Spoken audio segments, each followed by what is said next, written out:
Salut les artistes, FL Studio 21.2 vient de sortir, c'est la dernière mise à jour de FL Studio. Je vous avais présenté sur la chaîne FL Studio 21 avec toutes les nouveautés, les fade-in, les fade-out, les thèmes, etc. Je vous invite à regarder la vidéo si vous l'avez pas vue. Et puis dans celle-ci c'est la 21.2, donc c'est une plus petite mise à jour, mais avec des grosses nouveautés, donc c'est pour ça que je vous fais cette vidéo. Et je propose qu'on rentre directement dans le vif du sujet en ouvrant le projet de la session studio que j'ai fait avec un artiste la semaine dernière. C'est parti. Ok, alors nous voilà sur FL Studio, j'ai téléchargé la dernière mise à jour, j'ai ouvert un projet que j'ai enregistré avec un artiste la semaine dernière, comme ça on va pouvoir voir concrètement quelles sont les dernières mises à jour et comment elles s'appliquent directement dans nos projets. Et la première chose qu'on voit, c'est sur l'onglet gauche ici, on a un onglet Sound. Et quand on clique sur cet onglet là, on peut voir qu'on a comme un Splice. Alors pour ceux qui ne connaissent pas Splice, c'est une sorte de grosse bibliothèque en ligne et on peut télécharger à l'intérieur de cette bibliothèque des percussions, des mélodies, etc. Donc là si on se balade un tout petit peu, on peut voir qu'on a une sorte de bibliothèque. Donc si je prends peut-être dans son là-haut, on va pouvoir trier par type, par genre, par instrument. Allez, par instrument, on va prendre peut-être qui.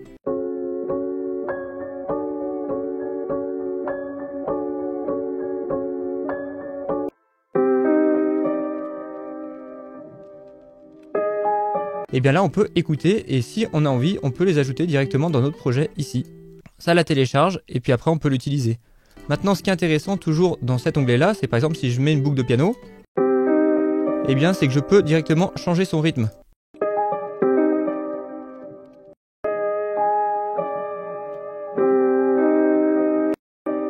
On peut changer sa tonalité.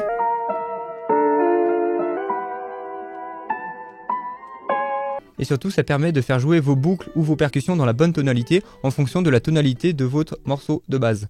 Donc ça c'est très intéressant.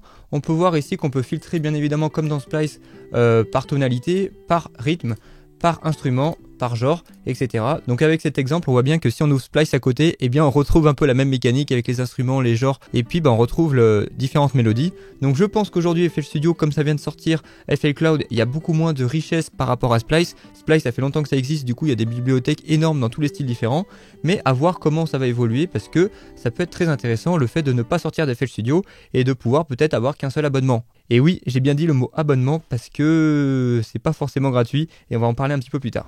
Alors juste avant de passer à la prochaine mise à jour, il faut savoir que tous les samples que vous allez pouvoir télécharger ici, vous allez les retrouver directement dans l'onglet Sound ici. Donc là, voilà, le piano que j'ai téléchargé, il est là. Donc tout est enregistré ici et vous allez pouvoir du coup, si vous êtes en mode hors ligne, les réutiliser bien entendu. Alors toujours dans cette grosse nouveauté du FL Cloud, cette fois-ci, on a un service de mastering. Cette fois-ci, si vous avez un projet comme celui-ci, je ne vous l'ai pas fait écouter encore, mais je le lance le début.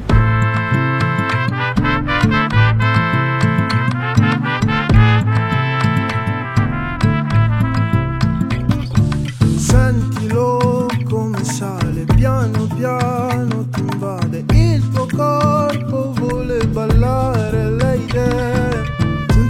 Bref, vous avez un projet que vous avez mixé et que vous voulez sortir sur les plateformes, et bien là il faut passer au mastering et avec FL Cloud on peut voir que si on exporte ici, on a un nouvel onglet qui s'appelle un onglet master. Donc quand on clique dessus cette fois-ci, eh bien il va nous proposer d'exporter notre musique comme si on faisait un export normal, mais sauf qu'il va nous proposer une aide de mastering via intelligence artificielle. C'est ça qui est intéressant, c'est qu'en 2023, j'ai déjà fait une vidéo sur la chaîne, on voit que l'intelligence artificielle, elle est partout dans la musique, et là, FL Studio l'intègre directement à l'intérieur de son logiciel pour nous proposer un master automatique, toujours en lien avec le FL Cloud. Comment ça se passe?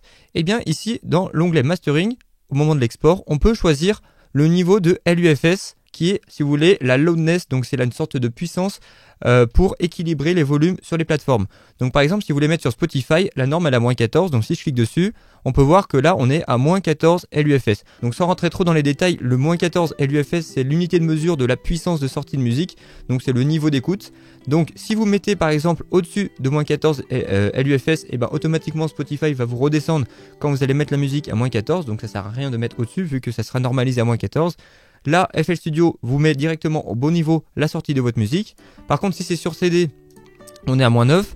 Si c'est sur YouTube, on est à -14 comme Spotify. Si on est sur Deezer, -15.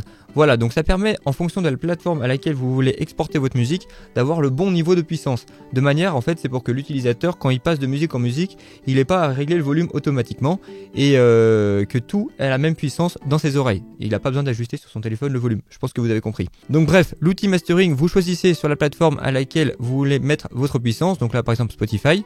Et ici, vous pouvez directement cocher des références. On peut prendre le modèle par défaut ou le modèle automatique qui va nous faire une proposition automatiquement de mastering par rapport à notre piste. Et puis si on va avoir une deuxième version, on peut sélectionner B et puis là peut-être que ça serait peut-être rock pop, on va tester ça. Donc vous avez votre morceau mixé, maintenant vous n'avez plus qu'à cliquer sur Start en étant connecté à internet parce que ça utilise l'intelligence artificielle. Start. Voilà, donc là on a notre mix original. Et là on a la même piste masterisée.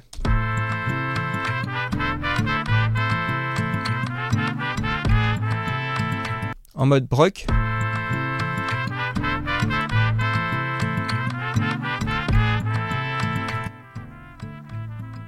Donc là en comparant les deux, je préfère la version B qui est rock pop. Mais après, à vous de choisir ce que vous préférez, sachant que c'est une IA qui fait le mastering. On ne sait pas exactement quels effets ils ajoutent derrière, c'est juste pour mettre au niveau. Et moi je vous recommande quand même aujourd'hui, en 2023, de ne pas faire forcément confiance à l'IA pour masteriser vos sons. Il y a des très bonnes vidéos sur YouTube qui vont vous permettre d'avoir un master convenable pour pouvoir directement mettre sur vos plateformes. Et comme ça vous maîtrisez un petit peu ce que vous faites. Là j'ai l'impression que c'est tout automatique. Vous mettez votre piste, il analyse, on ne sait pas trop ce qu'il prend comme référence. Et sachant que j'ai déjà fait un test sur une autre piste, et en fonction des niveaux, ça peut faire saturer même à certains moments la piste, le fait de pouvoir mettre au niveau. Donc ça c'est intéressant à garder en tête parce que c'est pas forcément magique. Mais c'est un outil qui est intéressant pour ceux qui veulent vite produire leur musique et la mettre sur les plateformes. Et en parlant de plateformes, eh bien dans cette dernière mise à jour avec ce fameux FL Cloud, eh bien FL Studio a fait un partenariat avec DistroKid qui est le service qui permet d'héberger vos musiques sur toutes les plateformes. Deezer, Spotify, Instagram, Snapchat, YouTube, bref, vous pouvez directement distribuer votre musique sur toutes les plateformes grâce avec FL Studio et le partenariat avec DistroKid. Mais pour cela, eh bien, c'est payant. Donc là, on observe dans cette dernière mise à jour que les mises à jour gratuites illimitées qui seront jamais payantes, eh bien, changent un peu parce que là, avec ce nouveau service, déjà, on a une bibliothèque qui ressemble à Splice. En plus de ça, avec FL Cloud, on peut masteriser directement nos sons depuis FL Studio de manière automatique via intelligence artificielle. Et enfin, on peut distribuer notre musique. Donc FL Cloud, bien sûr, c'est payant, ça coûte quelques euros par mois ou à l'année, voilà, vous avez les prix. Et puis on observe que quand même FL Studio, eh bien, c'est plus si gratuit maintenant, même si on a la version à plus de 1000 euros. Alors bien évidemment, il n'y a pas que le FL Cloud qui est une grosse nouveauté de cette nouvelle mise à jour, mais il y a aussi la séparation en stem d'une piste audio. Par exemple, pour ce projet, ici on a une voix, ici on a une basse, et ici on a des percussions. Donc le premier couplet, ça donne ça. Sentilo come sale piano piano ti invade il tuo corpo vuole ballare le idee senza pretese non voglio niente di niente soltanto un ballo insieme e après on verra. Donc là on observe bien visuellement les différentes parties qui composent cet extrait. Maintenant si on s'amuse à l'exporter comme je l'ai fait ici, j'ai exporté la piste, donc on a ça. Sentilo come sale piano piano ti invade il tuo corpo vuole ballare le idee. Eh bien on a une nouvelle possibilité si on clique sur le sample en haut à gauche. Ici on peut extraire les stems du sample. Donc pour ce sample, comme vous avez vu, il y a plusieurs pistes, il y a la voix, il y a la basse, etc. Si je clique dessus, eh bien ici je peux séparer la piste de drum des instruments, de la basse, d'un vocal, en partant d'une piste d'un sample. Si je fais extraction, voilà, il a analysé ma piste et puis il a séparé du coup ce sample en 4 bouts. Donc là on a la partie percussion.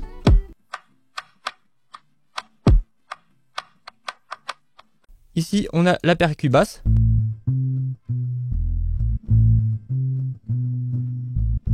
Là, on a la partie instrument, donc on va retrouver les trompettes et la guitare normalement.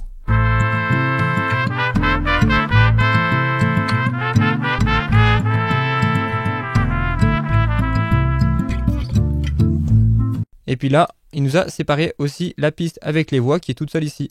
Sentilo come sale piano piano ti invade il tuo corpo vuole ballare le idee. L'original. Sentilo come sale piano piano. Et grâce à cette intelligence artificielle, ça peut nous séparer les différentes pistes.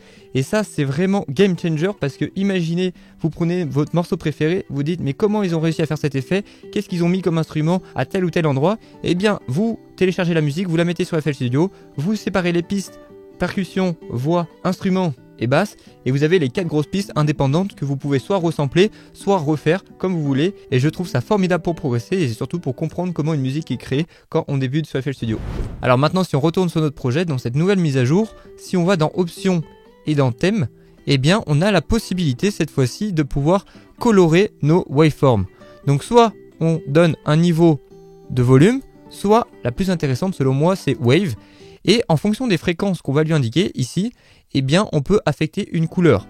Comment ça s'applique concrètement? Il faut aller déjà dans Général et cocher Colorful Waveform, et là on voit que toutes nos waveforms ont changé de couleur.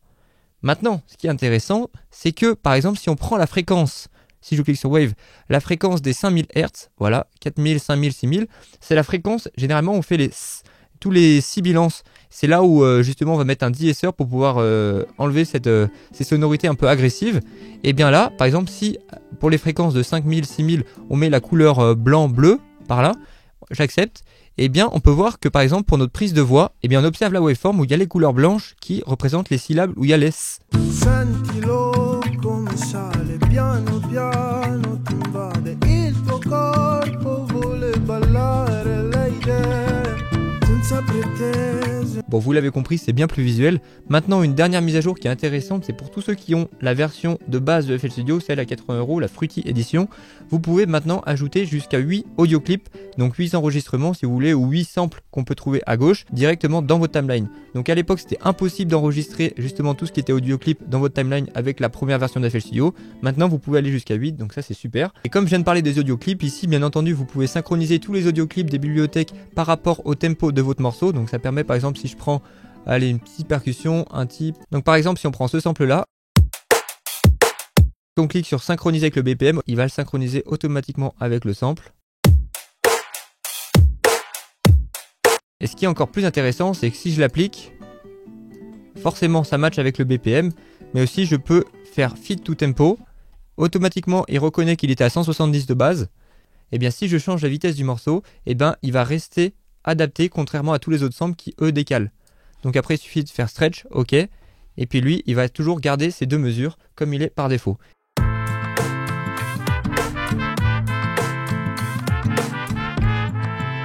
Bon, ça va pas forcément avec, mais c'est dans le tempo.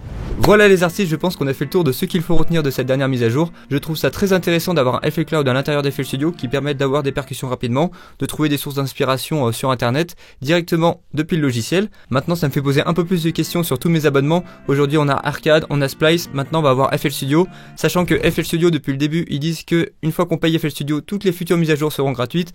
Là on voit bien qu'ils font rentrer un nouveau service de FL Cloud pour avoir quand même des entrées d'argent. Alors peut-être que c'est très bien pour pouvoir nous proposer encore des nouvelles mises à jour encore mieux et payer ses employés, mais en attendant ça me fait poser un peu des questions parce que même si on a la version à plus de 1000 €, et bien aujourd'hui avec FL Cloud je serais obligé de payer pour avoir le mastering plus avoir accès aux librairies quelques euros par mois, et ça me fait poser des questions. Je vous laisse me dire vous ce que vous en pensez dans les commentaires, et puis moi je vous dis à bientôt pour la prochaine vidéo.